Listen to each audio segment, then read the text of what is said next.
Bismillahirrahmanirrahim.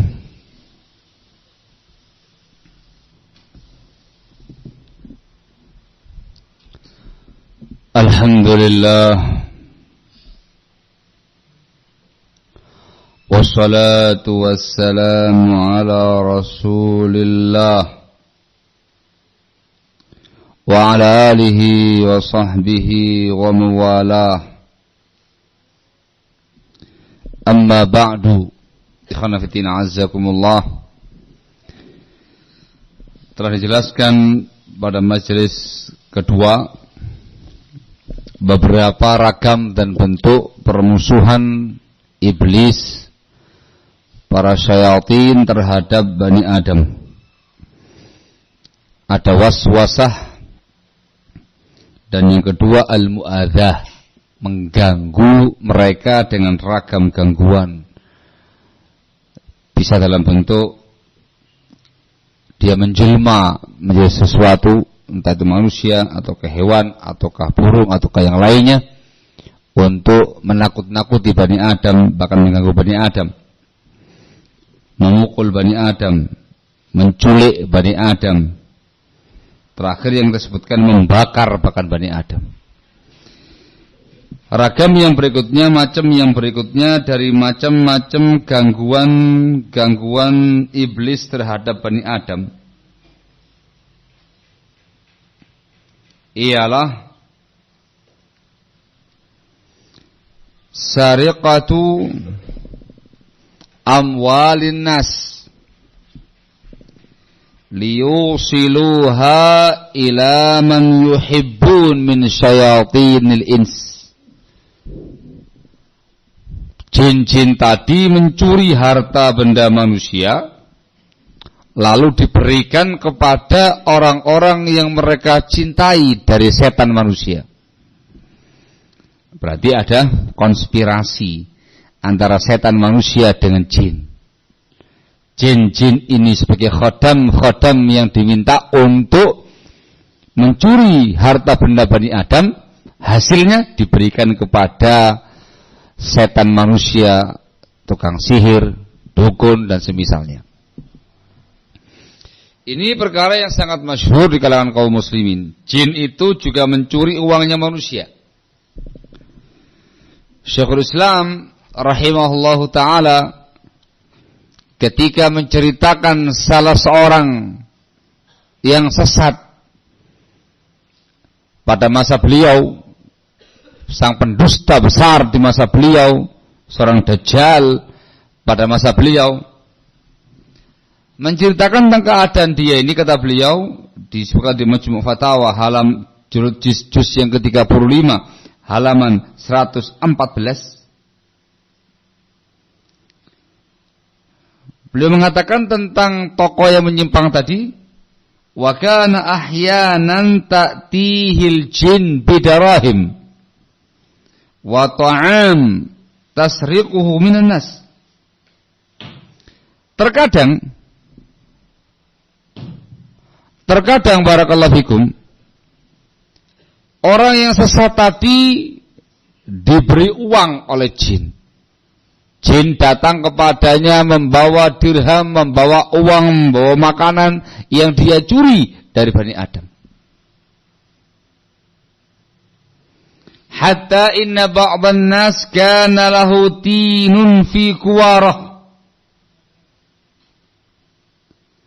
fayatlubu syaikhu min syayatinihi tinan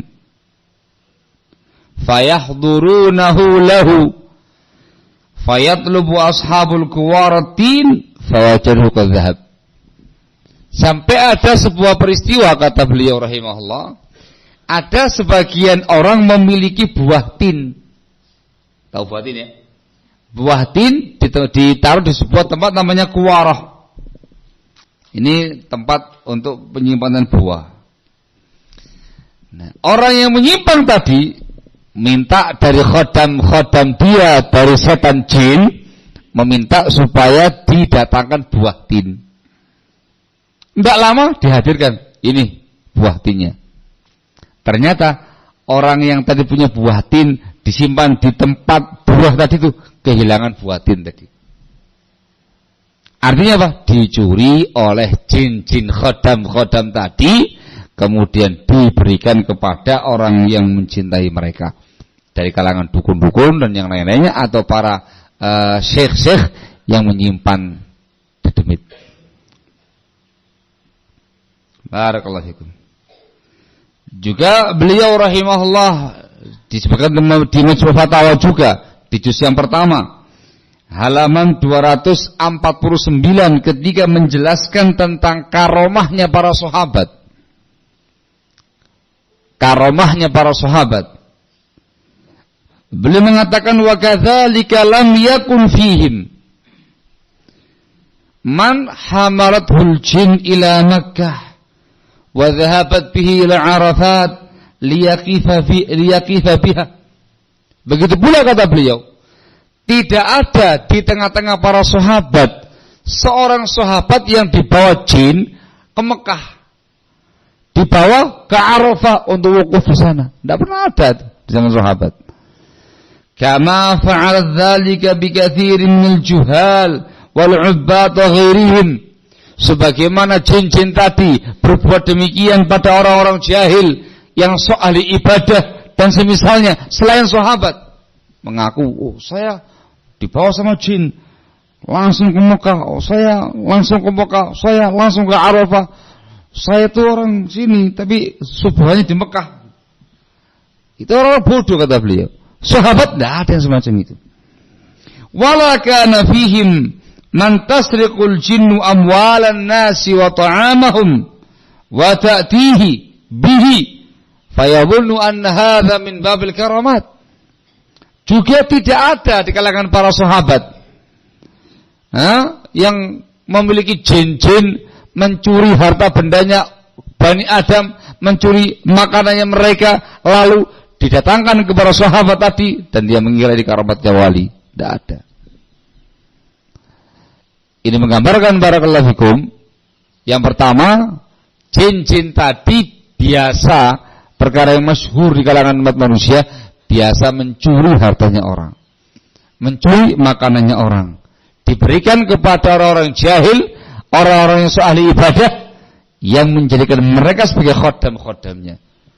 Dan itu tidak ada di kalangan para sahabat. Dan itu bukan termasuk karomahnya wali, tapi justru termasuk gangguan jin, upaya jin untuk menyesatkan Bani Adam dengan cara seperti itu. Kalau di tempat kita disebut dengan jin apa ya, Pak? Jin tuyul, nah gitu ya, kecil-kecil, gundul-gundul, nggak pakai baju, nah gitu ya. Masya Allah, tahu-tahu ngambil uang. Itu istilahnya antum jin tuyul atau tuyul. Itu semua jin. Wallahu a'lam bagaimana bentuknya, tapi yang ma'ruf di kalangan kita semua orang di sini, kayak anak kecil nggak pakai baju, gundul segala macamnya, tapi pada curi uang. Itu semua adalah jin-jin sebagai upaya untuk mengganggu Bani Adam, mencuri harta Bani Adam, disampaikan kepada yang menjadikan mereka sebagai khodam-khodam yang ada. Termasuk ihya, bentuk permusuhan jin-jin tadi. Barakallahu fiik. Barakallahu fiik. Cuman yang diingatkan ketika ada orang yang kehilangan duit, jangan langsung mengatakan tuyul. Nah, dicek dulu kan gitu ya. Siapa tahu salah naruh duit. Siapa tahu sedia pakai, perasaannya belum pakai. Siapa tahu diambil sama istrinya, dipindah tempatkan, dia nggak tahu. Atau mungkin diambil sama anaknya barangkali, dia nggak tahu. Cek dulu. Ketika tidak ada itu semuanya, kok tiba-tiba hilang, ditaruh hilang, ada kecurigaan, ya, bukan perkara yang mustahil, itu perbuatannya jin, perbuatannya tuyul-tuyul tadi ya. Dan juga bukan perkara yang mustahil pula ada pihak-pihak yang pelihara tuyul, pelihara jin. Jinnya itu dijadikan sebagai khodamnya dia untuk mencari uang. Nah, curi. Tahu-tahu yang dapat sayyidnya tadi itu, syekhnya tadi itu. Wallahul musta'an. Ala kulli hal, itu di antara bentuk gangguan-gangguan jin. Yang lainnya lagi ya, ikhwan. Contoh yang lain termasuk daripada upaya jin mengganggu manusia dan bakal menyesatkan manusia ialah jin-jin tadi datang kepada manusia dalam bentuk orang, mengajak mereka ke sebuah tempat, katanya dimasukkan dalam surga dan segala macamnya. Padahal kenyataannya dibawa ke tempat sampah, tempat-tempat yang kotor dan segala macamnya. Untuk menyesatkan orang tadi. Ini orang ketika dia jahil, bodoh, dan mengerti agama, percaya, sesat ya. Wah, sudah membayangkan macam-macam. Saya masuk ke dalam surga. Di surga itu ada begini. Tiap malam saya masuk surga. Subuhnya di rumah. Malam masuk surga. Subuhnya di rumah. Terus begitu. Kena dia kan. Akhirnya mengaku macam-macam lah, ada ini, ada itu, akhirnya menyimpang. Ada peristiwanya, ikhwan. Ada kisahnya, ikhwan. Disebutkan oleh Ibnul Hajj Al-Maliki rahimahullah dalam bukunya Al-Madkhal. Al-Madkhal karya Ibnul Hajj Al-Maliki. Di jilid yang ketiga, halaman 169 dan setelahnya. Tayyib. Beliau membawa sebuah cerita, sebuah hikayat. Hikayat dari seorang syekh yang memiliki murid-murid. Kalau dulu syekh murid berarti kalangan sufiyah. Kalau sufiyah zaman dahulu masih mending. Kalau sufiyah sekarang sudah enggak beres. Tayyib, ini yang dulu. Syekhnya masih bagus.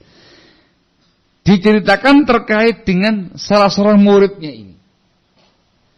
Dia biasa hadir di majelis taklimnya Syekh Fulan. Rutin ya, Pak. Mesti hadir dia. Hadir lagi. Sampai dikenal. Ini murid hadir. Nah, ini termasuk peserta pengajian gitu ya. Syekh tadi. Suatu kali ya hadir dia. Kemana nih kata Syekh yang udah hadir? Ditanya, mana si Fulan? Apakah dia sakit? Oh enggak ya Syekh, dia fi afiyah, sehat walafiat, alhamdulillah. Coba panggil dia. Diutus seseorang ke rumahnya untuk manggil dia. Fahadhara. Itu murid pun datang hadir. Katanya Syekh, kenapa engkau tidak lagi hadir di pengajian ini? Apa yang menyebabkan kamu tidak hadir lagi di pengajian ini? Dia cerita, ya Sayyidi, kuntu aji'u likai asil. Saya, wahai Sayyidi, wahai tuanku, wahai guruku, wahai tuan guru, saya dulu datang kemari ini belajar ilmu di sini supaya saya sampai ke surga. Sampai ke jannah, kepengin masuk surga. Saya sekarang sudah masuk surga. Jadi nggak ada perlunya saya hadir lagi di sini.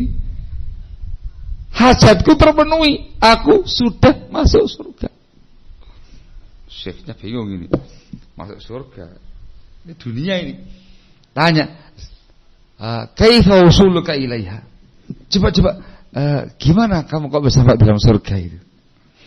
Diceritakan, dia menceritakan kalau tiap malam dia sholat dan wiridnya dalam surga, dalam jannah.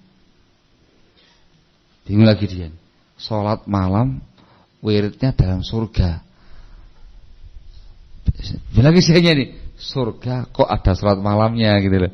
Sholat malam, wirid-wirid di surga. Bingung lagi nih. Kata Syekh tadi, wahai anakku, demi Allah kamu belum masuk surga sama sekali. Boleh enggak kalau saya ikut kamu masuk dalam surga? Boleh enggak? Oh iya, silakan Tuan Guru, ikut sama saya, biar merasakan surga sama saya. Ya sudah, malam ini saya ke rumah kamu. Sudah, malam itu sang Syekh bermalam di tempatnya sang murid. Ketika selepas Isya, tiba-tiba datang seekor burung hinggap di sisi pintu rumahnya. Kata sang murid, ya Syekh, Tuan Guru, ini burung ini yang selama ini membawa saya ke surga. Burung ini? Iya. Akhirnya dua-duanya naik di atas burung tadi. Katanya menuju ke dalam surga. Farakiba syekh wal muridu ala dhahri ta'ir. Maka syekh dan muridnya pun naik di atas punggung burung tadi itu. Fatara bihi masa'atan. Terbanglah itu burung, membawa mereka berdua saat terbang. Kemudian itu burung singgah di sebuah tempat yang banyak pohon-pohonan di sana. Kathirus sajar. Banyak pohon-pohon indah begitu. Kalau bagi di sana yang gersang, yang cuma ada padang pasir ya, lihat pohon-pohon itu, masya Allah ya, surga ini sudah. Hah? Sudah. Ditaruh situ. Dah. Barakallahu fikum. Begitu turun, sang murid bangkit untuk sholat. Sementara syekhnya duduk aja, nggak bangkit sholat, diem. Syekhnya diem, muridnya sholat. Katanya sang murid, ya Sayyidi, amatakumul lailah. Wahai Tuan Guru, kok ndak qiyamul lail? Katanya guru tadi, ya bunayya al-jannah hadhihi jannah, laisa fil jannah shalah. Loh, wahai muridku, ini surga ini. Ini jannah, enggak ada salat dalam surga wahai anak. Ini jannah, ini surga ini. Enggak ada salat dalam surga itu. Enggak ada salat. Akhirnya sang murid terus salat, syekhnya duduk saja. Ketika menjelang fajar, datang lagi itu burung. Singgah. Kata sang murid kepada gurunya, "Qum bina narji ila mawdi'ina." Ya, Syekh sudah. Kita bangkit, kita pulang ke rumah lagi, ke tempat asalnya kita. Kata Syekh, "Ijlis, duduk dulu. Ini surga. Ma ra'aitu ahadan yadkhulul jannah wa yakhruju minha." Saya belum pernah tahu, belum pernah lihat orang sudah masuk surga kok mau keluar lagi. Itu tidak ada. Di surga ya senang di surga terus. Ijlis, duduk. Surga ini, ngapain keluar? Tidak ada orang masuk surga kok keluar lagi, itu tidak ada. Ijlis, duduk. Akhirnya apa ya kan? Faja'ala ta'ir yadribu bi ajnihatihi wa yasih hatta arahum annal arda tataharraku bihim. Yang gelisah burungnya. Burungnya pun akhirnya memukul sayapnya, dia pun teriak-teriak seakan-akan goncang ini bumi. Bakal ketahuan anunya ya, yang gelisah burungnya ini. Fabaqiyal murid yaqulu syekh qum bina li'alla yajri alaina min syai'. Akhirnya semua pun ngotot, "Ya Syekh, wahai Tuan Guru, ayo cepat bangun, pergi dari sini supaya jangan ada sesuatu dari burung ini tadi." Faqala lahu Syekh, maka Syekh mengatakan sama sang murid, "Hadza yadhaku alaik." Ini burung menertawakan kamu. Dia ingin supaya kamu keluar dari surga. Jangan mau. Ini burung ini berbuat demikian itu karena menertawakan kamu. Disuruh jangan mau. Sudah. Syekhnya pun akhirnya mulai membaca Al-Quran. Fastaftaha syaikhu yaqra'ul Quran. Syekhnya mulai membaca Al-Quran. Begitu membaca Al-Quran, hilang itu burungnya. Lenyap ya kan. Wa baqiya kadzalika ila an tabayyana adh-dhaw. Akhirnya mereka berdua terus demikian keadaannya sampai terang keadaannya. Dan lepas subuh. Wa idza huma ala mazbalatin wal 'adhirah wan najasat haulahuma. Begitu terang, ternyata di tempat sampah, kotoran najis di sekitarnya mereka berdua. Maka syekhnya pun nempiling muridnya. Gitu. pukul muridnya tadi. Saya mengatakan, hadhihi hiyal jannah allati awsalaha syaitanu ilaiha. Ini yang namanya surga. Ini surganya kamu ini yang setan sudah menyampaikan kamu kepadanya. Kum, ayo pulang. Fahdul ma ikhwanik. Hadir lagi pengajian bersama dengan teman-teman kamu ini. Dimarahi sama syekhnya, Iwan. Masya Allah. Syahidnya apa, Iwan? Di sini muridnya ini hampir saja kemakan oleh jin dalam bentuk burung tadi. Ini kalau nggak diajari sama gurunya, ya sudah, Iwan. Sowak tuh pemahamannya, Iwan. Yakin dalam surga, padahal sampah. Allahul musta'an. Bayangkan, begitu kelihatan jinnya pergi, sudah. Loh, tempat sampah, kotoran, najis. Allahul musta'an. Itu semua termasuk gangguan-gangguan jin. Termasuk upaya jin untuk menyesatkan Bani Adam. Barakallahu fikum. Dan itu perkara yang biasa terjadi dan mereka punya kemampuan untuk itu, barakallahu fikum, sehingga diwaspadai. Terkadang mengganggu fisik, terkadang upaya-upaya mereka untuk menyesatkan Bani Adam dengan berbagai macam keyakinan yang berbeda, barakallahu fikum, dengan kaum muslimin. Kemudian di antara bentuk upaya gangguan dan permusuhan bangsa jin kepada kaum muslimin secara khusus Bani Adam secara umum ialah jin tadi merasuki tubuhnya manusia. Itu yang disebut dengan as-sura'. As-sura'. Jinnya merasuki manusia, masuk ke dalam tubuhnya manusia.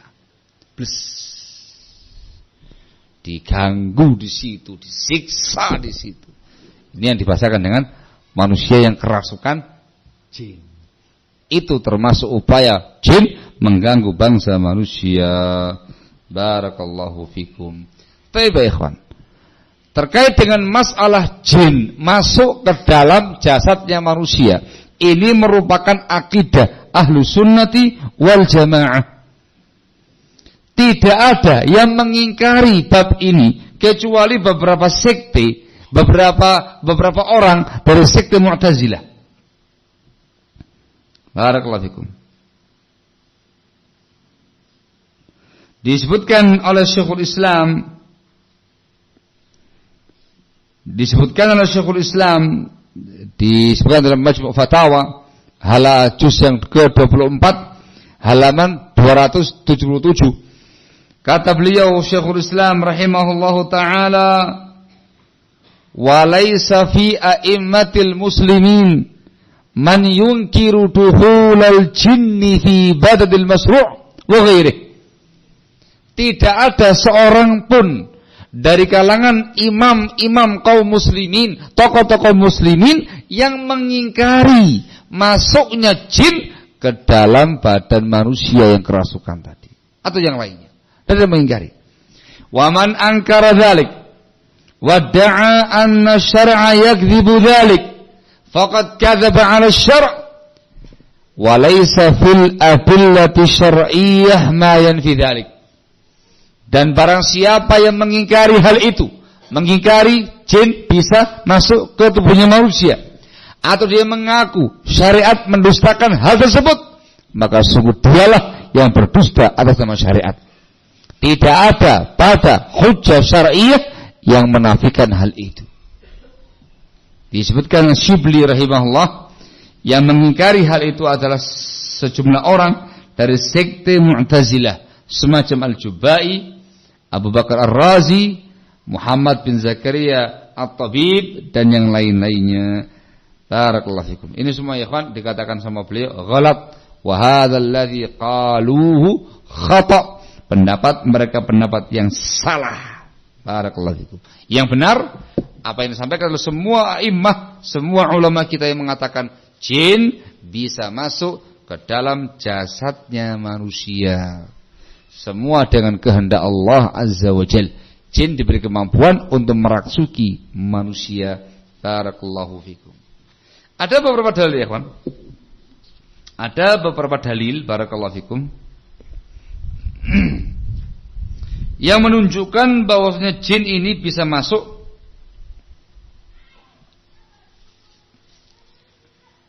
barakallahu fikum, ke dalam badan manusia. Di antaranya barakallahu fikum sebuah ayat yang tersebut di dalam surat Al-Baqarah ayat yang ke-275.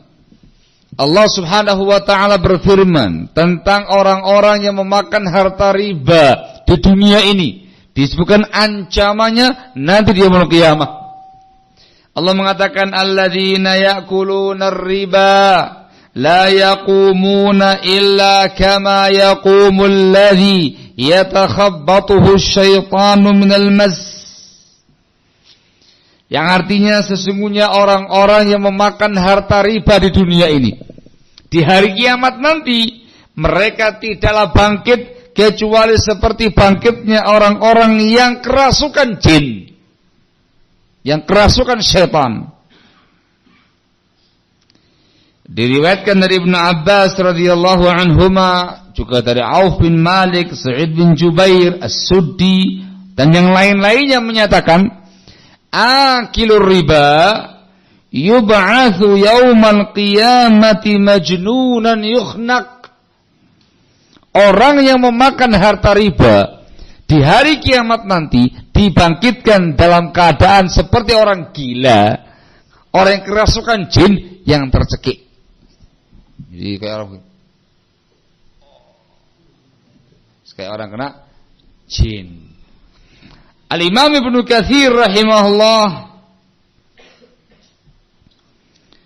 dalam tafsirnya ketika menafsirkan ayat di atas belum memaknakan ay la yaqumuna min quburihim yaumal qiyamah illa kama yaqumul masru' hala sar'ihi wa takhabbutus syaitani lah wa dzalika annahu yaqumu qiyaman munkara. Maknanya kata beliau, orang-orang yang memakan harta riba di dunia ini, kelak nanti tidaklah mereka bangkit dari kubur-kubur mereka di hari kiamat kecuali seperti bangkitnya orang yang kerasukan jin. Seperti orang yang kerasukan jin di saat dia sedang kerasukan jin, dia bangkitnya dengan bentuk yang sangat mungkar, sangat diingkari oleh orang yang lain. Ini menunjukkan apa ya, Pak? Menunjukkan jin bisa masuk ke dalam tubuhnya manusia. Makanya dibikin permisalan. Permisalan itu pasti ada. Kenyataannya bukan sesuatu yang sifatnya ilustrasi belaka. Ada. Barakallahu fikum. Yang itu melihat ada orang yang kerasukan jin, wah, enggak versi itu. Nanti akan dijadikan sebagai hukuman para pemakan harta riba di dunia ini. Bangkit dalam keadaan bangkit yang begitu mungkar, jelek, dihinakan oleh Allah Azza wa Jalla, bangkit dalam keadaan dia seperti orang yang kerasukan jin. Wallahul musta'an. Nama ikhwan. Juga di zamannya Rasul sallallahu alaihi wasallam ada seseorang wanita yang juga pernah kerasukan jin. Disebutkan dalam Bukhari Muslim, wal lafdzul Bukhari, dari Ibnu Abbas radhiyallahu anhuma, beliau pernah berkata kepada Atha bin Abi Rabah, maukah aku tunjukkan kepada kamu wahai Atha seorang wanita ahlul jannah? Ala urika imra'at min ahlil jannah. Kata Atha, mau. Yang mana? Kata Ibnu Abbas, hadhil mar'ati sauda. Perempuan yang hitam ini. Perempuan hitam ini. Dia dulu di zamannya Rasul pernah datang menemui Rasulullah sallallahu alaihi wasallam, mengeluhkan keadaan dia. Dia mengatakan, ya Rasulullah, inni usra' wa inni atakasyaf fad'ullah li. Ya Rasulullah, aku kerasukan jin. Ada jin yang ada dalam tubuhku ini. Dan kalau kerasukan jin, aku terbuka auratnya. Doakan kepada Allah untuk kebaikan aku. Maka Rasul mengatakan, in syi'ti sabarti walakil jannah wa in syi'ti da'autullaha ayyu'afiyaki. Dikasih dua pilihan. Kalau kamu mau, kamu sabar, surga untukmu. Atau kalau kamu mau, aku akan berdoa kepada Allah untuk menyembuhkan kamu. Dia mengatakan, asbir ya Rasulullah. Saya sabar ya Rasulullah, dapat surga. Sabar ya Rasulullah. Dia mengatakan, tapi ya Rasulullah, saya kalau kerasukan jin, terbuka auratnya saya.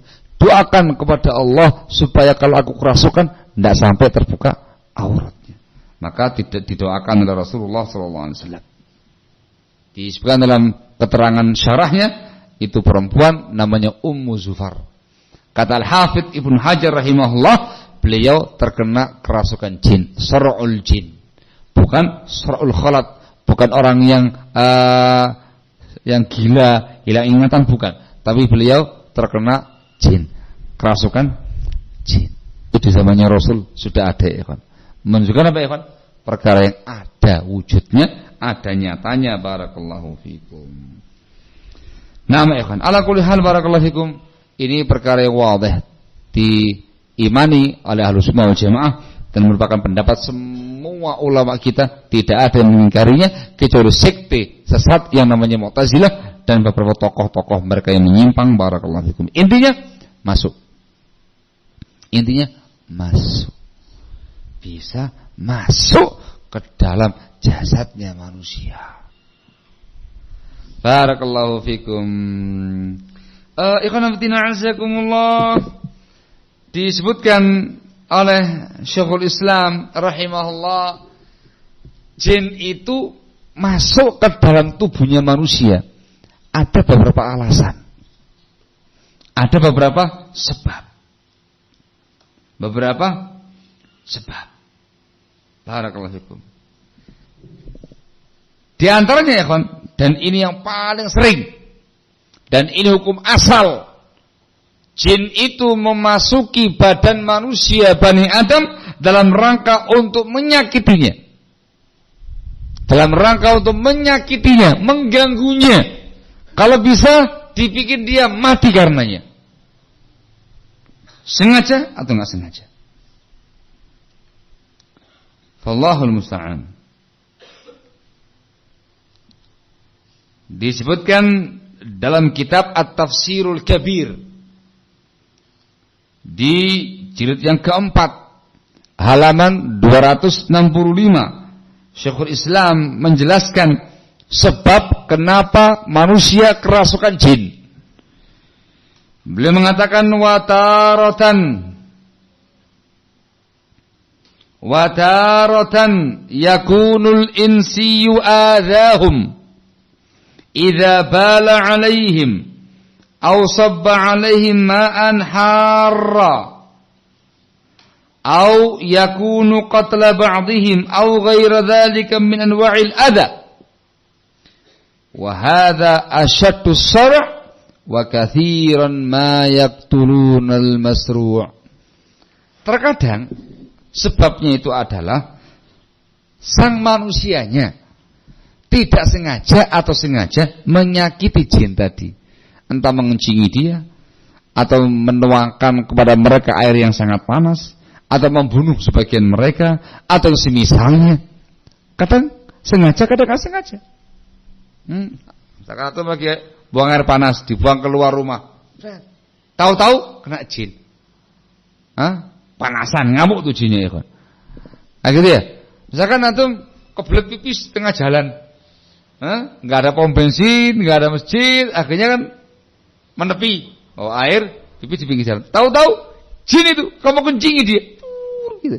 Ngamuk dia, atau nggak sengaja, misalkan antum buang sampahnya kamu ke tempat sampah, kamu lempar besar gitu ya, sekeresek gitu, kamu lempar, kena alanya jin, mati, ngamuk mereka. Ini sebab pertama yang membuat bangsa jin tadi itu merasuki Bani Adam, balas dendam untuk permusuhan karena kebencian, dan bisa jadi jin tadi membunuh manusia itu. Bunuh, ya. Bahkan tidak cuma satu yang masuk, bisa puluhan jin, banyak jin yang masuk dalam rangka untuk menyakiti dia. Ketika masuk sudah pukul-pukul kepala dia, cudok-cudok ke dalam tembok dan segala macamnya, disakiti, bahkan mungkin dibunuh. Barakallahu fikum. Terjadi semacam itu. Yang lainnya lagi ialah dikarenakan jinnya jahil. Jahil ngerjain manusia sebagaimana manusia jahil ngerjain manusia yang lain. Kata beliau rahimahullah, kata Syekhul Islam, wa taratan yakunu bi tariqil abath kama ya'bathu sufahaul ins bi abna'is sabil. Terkadang jin masuk ke dalam tubuhnya manusia karena jahil. Sebagaimana orang-orang yang sufaha, yang bodoh-bodoh itu menjahili para musafirin. Dijahil ya, Pak, dicolek, diapa gitu ya. Jahil. Terkadang pula barakallahu fikum adalah dikarenakan hawa nafsu syahwat. Artinya apa? Jinnya seneng sama manusia tersebut. Merasuki jiwa manusia tadi karena cinta, karena mahabbah, karena lagi asyik maksud dengan manusia tadi, seneng. Udah masuk situ, udah mau lepas. Tidak mau lepas dikarenakan cinta sama manusia tadi. Wallahul musta'an. Wallahul musta'an. Ini juga disebutkan oleh para ulama kita seperti Asy-Syibli rahimahullah di dalam kitab beliau Ahkamul Mirjan fi Ahkamil Jan di halaman 104 menukil dari Syekhul Islam juga demikian. Sar'ul jin lil insi qad yakunu an syahwatin wa hawa wa ishq. Jin itu masuk ke dalam tubuhnya manusia karena syahwat, karena hawa nafsu, karena asyik masuk. Akhirnya ada pernikahan di antara mereka dan segala macamnya terjadi. Barakallahu fikum. Ada pula yang keempat, barakallahu fikum, ini jin yang muslim. Jin yang muslim masuk ke tubuhnya seorang manusia karena ingin menasihati. Bukan jin jahat. Ini manusianya ini masya Allah sering berbuat dosa, berbuat maksiat, kemungkaran atau apa gitu ya. Dinasihati sama jin yang muslim. Masuk, manusianya kerasukan, ketika diruqyah keluar jinnya. Saya jin muslim, saya bukan orang jahat, saya masuk ke tubuhnya orang ini karena ini orang teman kamu ini sukanya begini, sukanya begini. Nasihati dia. Tujuannya untuk menasihati, tapi caranya salah ya, dikarenakan masuk ke dalam tubuh manusia itu termasuk menyakiti manusia itu sendiri. Kepingin menasihati, tapi caranya salah. Al-muhim beberapa asbab barakallahu fikum, dan asbab yang paling utama ialah dikarenakan permusuhan. Bangsa jin tadi merasuki ini orang karena permusuhan barakallahu fikum. Wallahul musta'an. Ada kalanya juga dirasuki karena permintaan manusianya. Paham ya? Nah, ini podo dini ya, ikhwan. Manusianya orang yang enggak beres, jinnya juga demikian. Yang ini ada syaratnya. Ada syaratnya. Dia harus ada ritual-ritualnya, ada persembahan-persembahannya, ada sajen-sajennya, ada jampi-jampinya, ada mantra-mantranya, ada wirid-wiridnya yang disebutkan sama mereka. Nanti baru dapat yang namanya khodam-khodam tadi masuk dalam tubuh dia.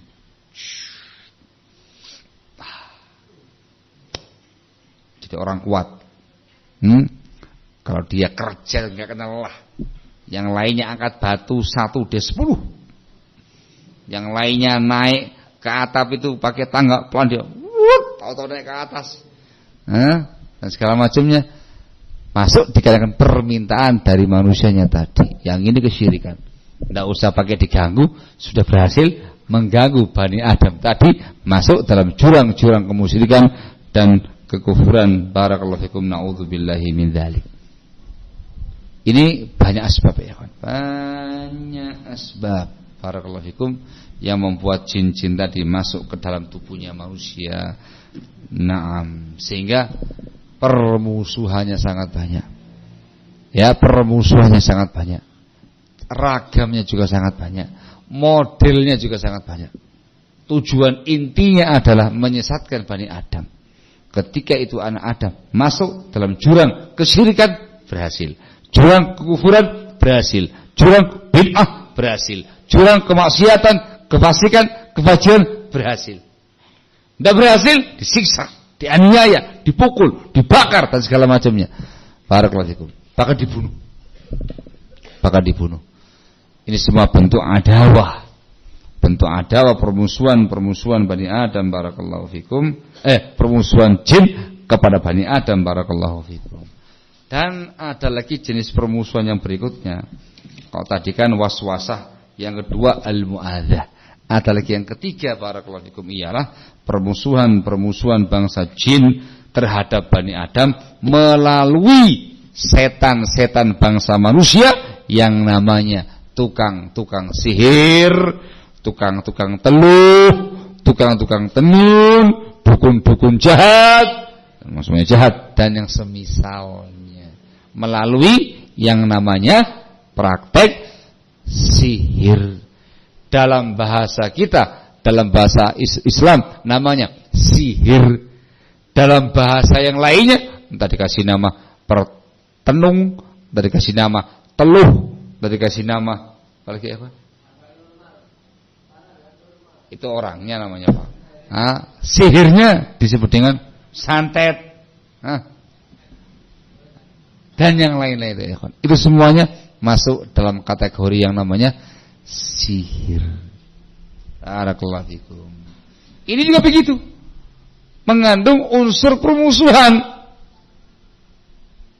Tukang sihir ini bisa jadi dia sendiri yang marah sama kamu, jengkel sama kamu. Maka dia akan mengerahkan segala kekuatan yang dia miliki. Dia akan panggil roh-roh jahat itu, ini jin-jin jahat, untuk melaksanakan misi tukang sihir tadi, menghancurkan kamu. Tergantung tukang sihirnya. Kepingin siksa dia. Waduh, macam-macam ya ikhwan. Atau habisi dia. Bunuh. Dengan berbagai macam cara. Ada kalanya pula, barakallahu fikum, tayyib, jin-jinnya yang marah, gak suka sama kamu. Maka dia pun menggunakan tangannya tukang sihir untuk menyerang kamu. Ada kalanya orang lain, manusia juga, ada gesekan sama kamu, ribut sama kamu, main sihir. Dia hubungi dukun-dukun tadi, tukang teluh, tukang tenung, sihir, sahir, dan segala macamnya untuk menyihir diri kamu. Sehingga yang namanya sihir, barakallahu fikum, juga digunakan untuk menyesatkan Bani Adam atau menyakiti Bani Adam, untuk mengganggu Bani Adam, bahkan membunuh Bani Adam. Yang ini menggunakan tangan-tangannya setan-setan manusia, entah dikasih nama sahir atau kahin atau munajjim atau arraf atau ramal atau semisalnya, dan nama-nama yang ada. Barakallahu fikum. Maka sekarang kita masuk dalam pembahasan yang namanya sihir. Barakallahu fikum. Baik. Ma huwa sihir? Apa yang dimaukan dengan sihir, barakallahu fikum? Yang namanya sihir, khonamtina azzakumullah, secara bahasa ialah ibaratun amma khafiya walatufa sababuh. Sihir secara bahasa sebuah ungkapan tentang sesuatu yang lembut, yang samar sebabnya. Sihir. Waktu sahur dikatakan sahur dikarenakan waktu sepinya orang. Sepi, masih gelap, samar, kan gitu ya. Waktu sahur. Barakallahu fikum. Itu secara bahasa. Adapun secara istilah, barakallahu fikum, yang namanya sihir ialah azaim waruqa, minhu ma yu'athiru fil qulub wal abdan fayumarrid wa yaqtul wa yufarriqu bainal mar'i wa zawjih. Yang namanya sihir azaim, jimat. Waruqa, jampi, mantra. Tambahkan lagi wa uqat, ikatan simpul. Ya, yang dikasih mantra jampi apa gitu ya. Sihir itu ada yang berpengaruh pada jiwa seorang. Ada pula yang berpengaruh pada badannya. Pada jiwanya gendeng ya kan. Jadi orang senting, gila. Badannya menjadi sakit atau bisa membunuh orang tadi atau bisa memisahkan antara pasutri, pasangan suami istri.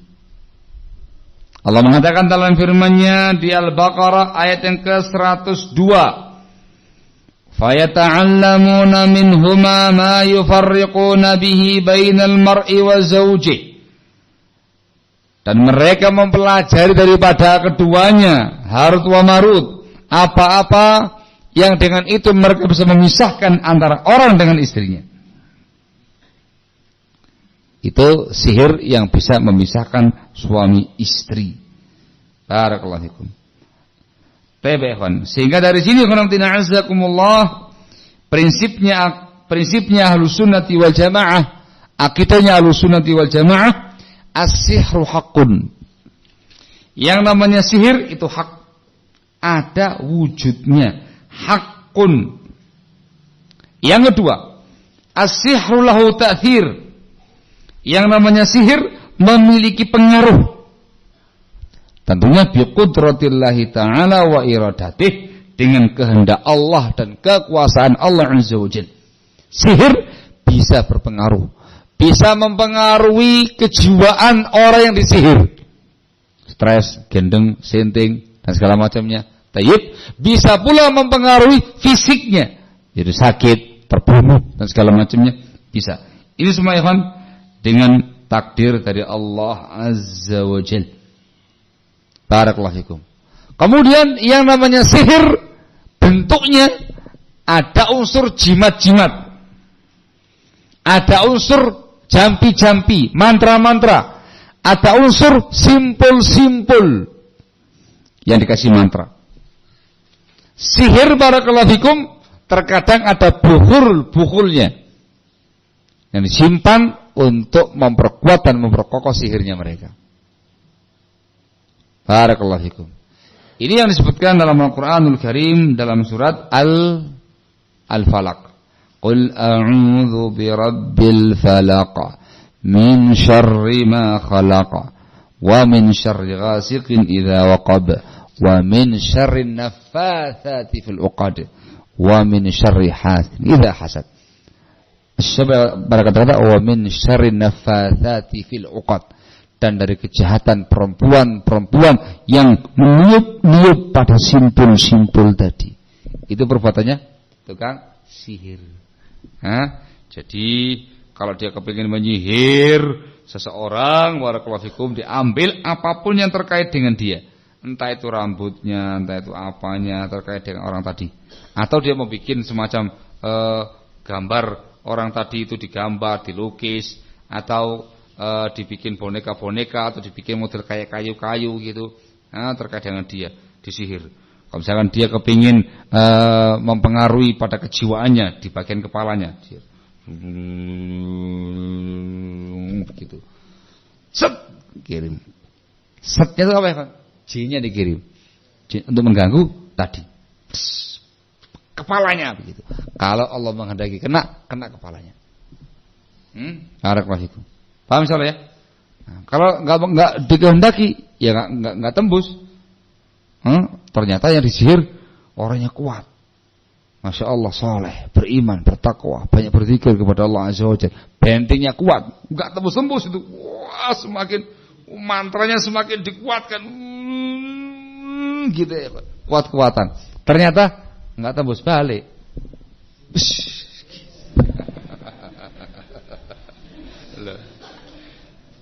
Wah, itu bayangannya kayak sinetron aja ya kan. Enggak. Loh, itu nyata begitu. Nyata begitu. Barakallahu fikum. Sehingga dikatakan oleh para ulama kita, ada alamat tanda-tanda orang itu jatuh dengan sihir. Kelihatan gitu ya, kawan. Tandanya itu kelihatan gitu ya, kawan. Ketika antum datang ke rumahnya, antum lihat di depan dia kayak ada semacam bola. Yang dia gini-gini kan. Dikarenakan sihir itu minta bantuan khodam jin-jin yang ada. Dan dia mengaku perkara gaib. Kalau antum lihat di rumahnya ada begitu jadi.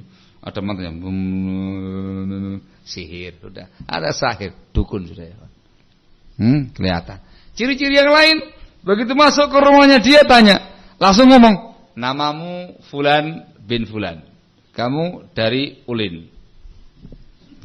Kok tahu? Perasaan enggak pernah saya kesini. Baru kali pertama saya kesini. Kok ngerti? Namaku Fulan bin Fulan dari Ulin. Hah? Dari mana Pak? Landasan Ulin gitu lah ya Pak. Itu ada tukang sihir. Ada sahir. Antum masuk ke rumahnya, tahu-tahu mengatakan, bapakmu namanya Fulan. Ibumu Fulana. Kok ngerti gitu ya Pak? Nah itu ada tukang sihir. Dari mana tuh ya Pak? Dari khodamnya. Lebih parah lagi, lebih wadah lagi kalau dia mengatakan, datang tahu-tahu kamu kesini untuk mencari barangmu yang hilang kan? Barangmu yang hilang itu ada di sebelah sana, di sana. Cepat diambil. Kok ngerti ya Pak Yai satu ini? Masya Allah, kok ngerti ya? Belum saya ngomong, sudah ngerti dia. Orang yang jahil kena ya. Di sini kena di akidahnya. Seakan-akan ini orang pinter, paranormal dan segala macamnya. Wah luar biasa. Langsung dicari betul. Iya betul Pak Yai, betul. Ada maharnya. Ono mahari ya ikhwan. Rasa sembarangan kuwi, ada maharnya. Ya. Atau enggak sama sekali. Datang biasa saja, enggak ngerti, duduk begitu. Ada perlu apa? Pak Yai. Anak saya ini sakit. Tak bawa ke rumah sakit, tak pernah sembuh-sembuh Pak Yai. Oh ya, tunggu sebentar. Tahu-tahu dia mengeluarkan jimat-jimat, azimah. Keluarkan sehelai kertas. Tulis raja, alif, ba, apa gitu ya. Raja. Kemudian dia masukkan di sebuah tempat. Tahu-tahu kemudian dia baca ruqa, mantra-mantra. Ayo, jambi.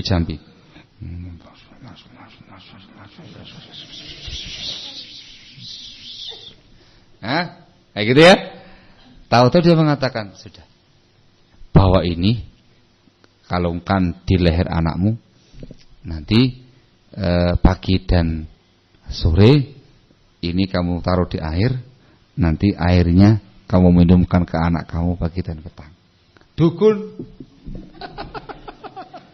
Itulah yang namanya tukang sihir. Paham ya kawan ya? Sebab di antara ciri-ciri tukang sihir mengaku mengerti perkara gaib. Hati-hati ya kawan. Itu alamatus sahir. Paham ini? Paham tuh? Nah, jin-jin jahat tadi menggunakan jasanya tukang sihir untuk mengganggu Bani Adam. Orang-orang yang nggak suka sama pihak yang lain terkadang menggunakan jasa tukang sihir untuk meneluh orang lain tadi. Kadang-kadang tukang sihirnya jengkel. Ada masalah sama kamu, dia menggunakan sihirnya untuk mengganggu kamu. Itu semuanya hak. Dikatakan betul adanya. Praktek sihir itu benar. Bukan dibenarkan, benar adanya. Bukan perkara yang rekayasa. Bukan, ada wujudnya, punya pengaruh dengan kehendak dan kudrahnya Allah Azza wa Jalla. Barakallahu fikum. Itu yang namanya sihir. Dirinci oleh para ulama barakallahu fikum. Yang namanya as-sihr naw'ani. Sihir dibagi menjadi dua. Yang pertama ialah sihir yang menggunakan bantuan jin-jin, khadam. Hadza kufur. Ini merupakan kekufuran termasuk praktek-praktek sihir yang dikatakan kafir oleh para ulama. Sebab untuk bisa mendapatkan pelayanan dari khatam-khatam tadi, dia harus ada ritual, ada tumbal, ada sajen, ada jimat, ada jambi-jambi, ada wirid-wirid dan segala macamnya, yang semua itu perkaranya syirik dan kufur. Barakallahu fikum. Naam, wa ma yu'allimani min ahadin hatta yaqula innama nahnu fitnatun fala takfur. Ini yang menunjukkan bahwasanya sihir itu kafir dengan jenis ini. Yang kedua ya ikhwan, ada sihir katanya para ulama tidak menggunakan bantuan jin, menggunakan daun-daunan, ramuan-ramuan nabati, obat-obatan dan segala macamnya gitu ya ikhwan. Ini dikatakan bukan perkara yang kufur, tapi perkara yang haram, termasuk tindakan-tindakan dosa besar para kafir. Hadza huwa. Naam. Wadah insyaallah ya. Sehingga dibagi dua. Umumnya menggunakan cara pertama. Dikarenakan paling manjur, paling jitu, paling cepat, paling tokcer, kekuatan powernya lebih dahsyat dibandingkan dengan yang ramuan-ramuan biasa. Tapi itu syaratnya paling kafir, paling kufur, paling syirik, paling menyimpang. Barakallahu fikum. Nauzubillahi min dzalik. Na'am ikhwan, ini terkait dengan masalah babus sihir. Singkat apa lambat? Intinya berkaitan dengan permasalahan sihir itu dijadikan sebagai upaya dan cara untuk barakallahu fikum menyakiti Bani Adam, mengganggu Bani Adam, memusuhi Bani Adam, bahkan membunuh Bani Adam dengan kekuatan-kekuatan sihir. Sehingga ada konspirasi antara setan manusia dengan setan bangsa jin. Setan manusianya dikatakan kahin, sahir, tukang dukun, tukang sihir, tukang teluh, tukang tenung, tukang santet dan segala macamnya, dan menggunakan bantuan tenaga jin, namanya syayatinul jin. Barakallahu fikum. Kalau terkait dengan hukum Islam, apa hukumnya tukang sihir, apakah dia kafir atau bukan, dirinci dengan dua perincian tadi. Dia menggunakan apa? Kalau dia menggunakan bantuan jin maka dikatakan kafir. Kalau dia menggunakan ramuan nabati maka nggak dikatakan kafir. Tayyib, kalau ditanyakan lagi bagaimana hukum Islam terkait dengan tukang sihir, jawabannya dibunuh dengan perincian. Kalau dia mendatangkan sihir dengan cara-cara kufur, maka dia dibunuh karena kemurtadannya. Yuktalu riddatan, dibunuh dikatakan dia murtad. Adapun kalau kemudian dia menggunakan sihir-sihirnya tidak menggunakan khodam jin, menggunakan nabati dan segala macamnya, maka dilihat. Kalau dia sampai pada tingkat membunuh sang korban, maka dibunuh kisasan. Dibunuh juga hukum kisas. Nah, kalau tidak, maka dimintai taubat. Kalau dia taubat selesai, kalau nggak taubat maka dia dibunuh takziran, dibunuh dalam rangka untuk takzir kebijakan pemerintah untuk melenyapkan tukang-tukang sihir di tengah-tengah kaum muslimin. Di zaman Khalifah Umar Ibn Khattab radhiyallahu taala anhu wa ardah, diinstruksikan oleh Khalifah Umar, diinstruksikan kepada segenap penguasa daerah untuk membunuh semua tukang sihir, baik laki ataupun perempuan. Barakallahu fikum. Dikatakan oleh oleh Bujala bin Abdah rahimahullah, faqatalna thalatha sawahir. Kita pun akhirnya berhasil membunuh 3 tukang sihir perempuan pada masa itu. Barakallahu fikum. Juga dari Hafsah Ummul Mukminin, putrinya Umar bin Khattab radhiyallahu taala anhuma, beliau memerintahkan untuk membunuh perempuan muda yang menyihir beliau, maka dibunuh, faqutilat. Barakallahu fikum. Ala kulli hal ikhwanatina, itu terkait dengan masalah pandangan Islam terkait dengan tukang sihir, dan untuk mengeksekusi mati tukang sihir tadi, itu tugasnya pemerintah. Tugasnya pemerintah kita, penguasa kita, para ulama yang menjelaskan kepada para umara hukum yang benar, demikian, pelaksanaannya ditangani